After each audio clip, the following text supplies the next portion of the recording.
50-60 বছরে যখন পারেন নাই, আপনার আর চান্স নাই। মিনিমাম 21 বছরে সংসদ নির্বাচন করার সুযোগ দেওয়া উচিত। তরুণদেরকে নেতৃত্ব দিতে হবে। সংসদে অন্তত আমি মনে করি 150 আসনে তরুণ এমপি হতে হবে যাদের বয়স থাকবে 40-এর নিচে। নিশ্চয়ই আপনারা বিভিন্ন বড় বড় রাজনৈতিক দল আর কি যাদেরকে বলে সভা সমাবেশে গিয়েছেন, বক্তব্য দেওয়ার আগে নেতার নামে 2 মিনিট স্তুতি গান, নেতার কথা, নেতার পরিবার, ভাই মা বাপ তাদের প্রতি শ্রদ্ধা জানাইতে জানাইতে আরো 2 মিনিট। তো এই ট্রেন্ডের রাজনীতি এখন চেঞ্জ করতে হবে। এখন এই বিপ্লবের পরে যেটা সবাই বলছে যে এখন নিউ ডিসকোর্স প্রয়োজন পলিটিক্সে, নতুন রাজনীতি, নতুন নেতৃত্ব, নতুন বাংলাদেশ। সেই জায়গা থেকে যুব অধিকার পরিষদ বা যুব নেতৃবৃন্দের একটা অপার সম্ভাবনা তৈরি হয়েছে।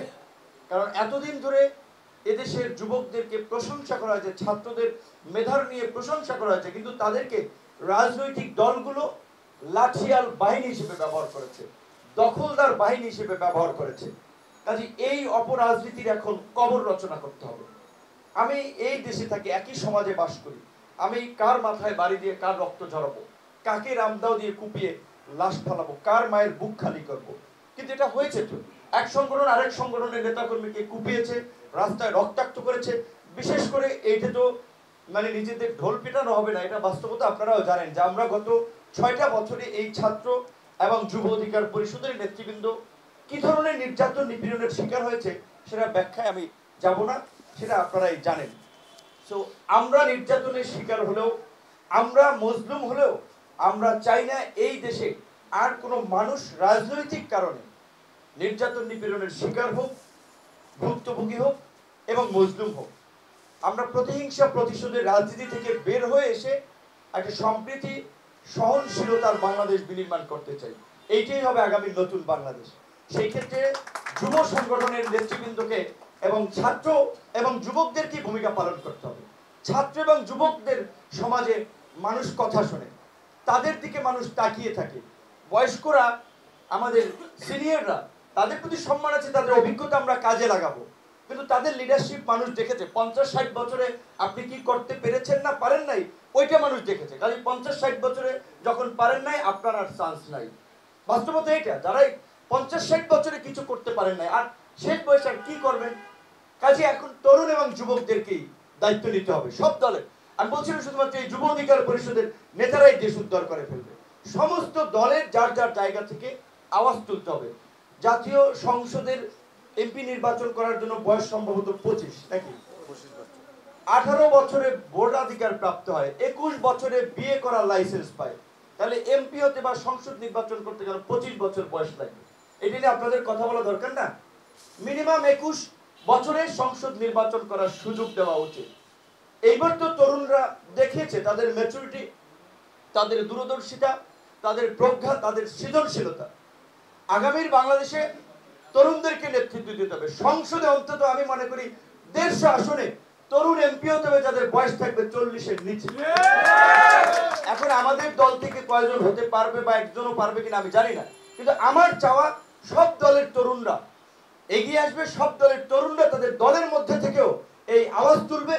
তরুণদেরকে নির্বাচনের ক্ষেত্রে সমস্ত জায়গায় নেতৃত্ব পর্যায়ে সিদ্ধান্ত মেকিং এ যুক্ত করতে হবে এবং আগামীর সংসদে যেন এই তরুণ নেতৃবৃন্দ যেন প্রতিনিধিত্ব করতে পারে।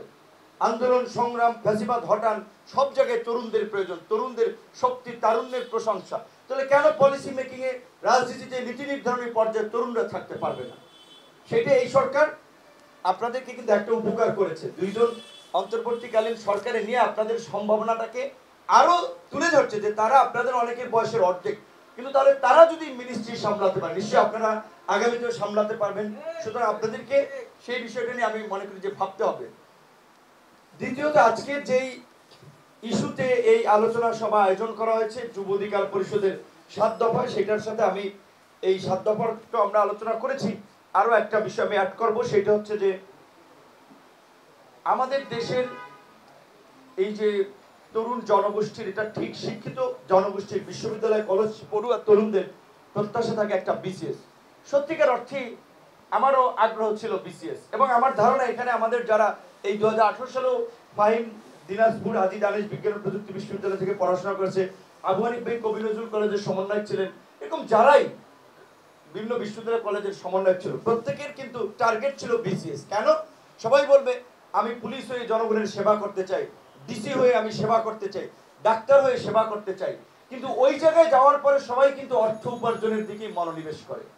ডিসি হয়ে সে কিভাবে তার ক্ষমতার অপব্যবহার করে পয়সাপাতি কামানো যাবে, এসপি হয়ে কিভাবে পয়সাপাতি কামানো যাবে, সত্যিকার অর্থে এই ধান্দাই কিন্তু বেশিরভাগ ছাত্ররা বিসিএস এর দিকে ঝোঁকে। এবং এটা বললে নিজের প্রতি অন্যায় হবে না, আমাদেরও লক্ষ্য ছিল বিসিএস এর দিকে যাওয়া। এই আজকে বিপ্লব হয়েছে, গণ অভ্যুত্থান হয়েছে, ইতিহাস লেখা হচ্ছে, অনেক রেটরিক বলা হচ্ছে, অনেক ধরনের আলাপ আলোচনা হচ্ছে না, বিশ্লেষণ হচ্ছে না। কিন্তু তো আপনারা, আমরা সবাই আন্দোলনে ছিলাম, আপনারাও ছিলেন, উইথ ডিউ রেসপেক্ট সবার প্রতি।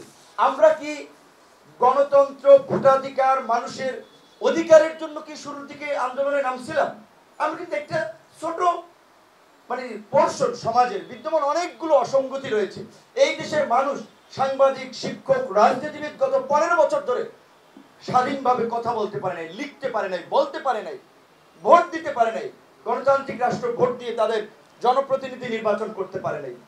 সেই অধিকার নিয়ে কিন্তু আমাদের এই তরুণরা আমরা কিন্তু নামি নেই। যদিও আমরা 18 সালে আন্দোলনের পরে আমরা যারা কোটা সংস্কার আন্দোলন করেছিলাম, তারা কিন্তু সেই বোধের জায়গা থেকে, দায়িত্ববোধের জায়গা থেকে কিন্তু ছাত্র সংগঠন থেকে যুব সংগঠন, শ্রমিক সংগঠন এবং রাজনৈতিক দল, গণ অধিকার পরিষদ গঠন করে কিন্তু ধারাবাহিক কার্যক্রমের মধ্যে দিয়ে চালিয়েছি। কিন্তু আমাদের লেটেস্ট তরুণ ভাই বোনেরা কিন্তু শুরুর দিকে রাষ্ট্র কিংবা সমাজের এই বিষয় নিয়ে নামে নাই। শুরুতে তাদের ওটা একটা তাদের স্পেসিফিক ইন্টারেস্টের জায়গাটা, সরকারি চাকরিতে সবাই বিসিএস দিয়ে আমরা হব, পাওয়ার ভোগ করব এবং একটা শেষ বয়সে সচিব টচিব হয়ে রিটায়ার করব, 2-4 কোটি টাকা ওখান থেকে পাবো এবং এর মধ্যে তো ধরেন সুযোগ সুবিধা, ক্ষমতা পেলে তো ফ্ল্যাট প্লট ভাগিয়ে নেবো, পূর্বাচল, আপনার ঝিলমিল, এই সমস্ত জায়গাতে আছি, প্লট নিয়ে শান্তিতে আমি থাকবো। এই জন্যই কিন্তু আমলা হওয়ার অন্যতম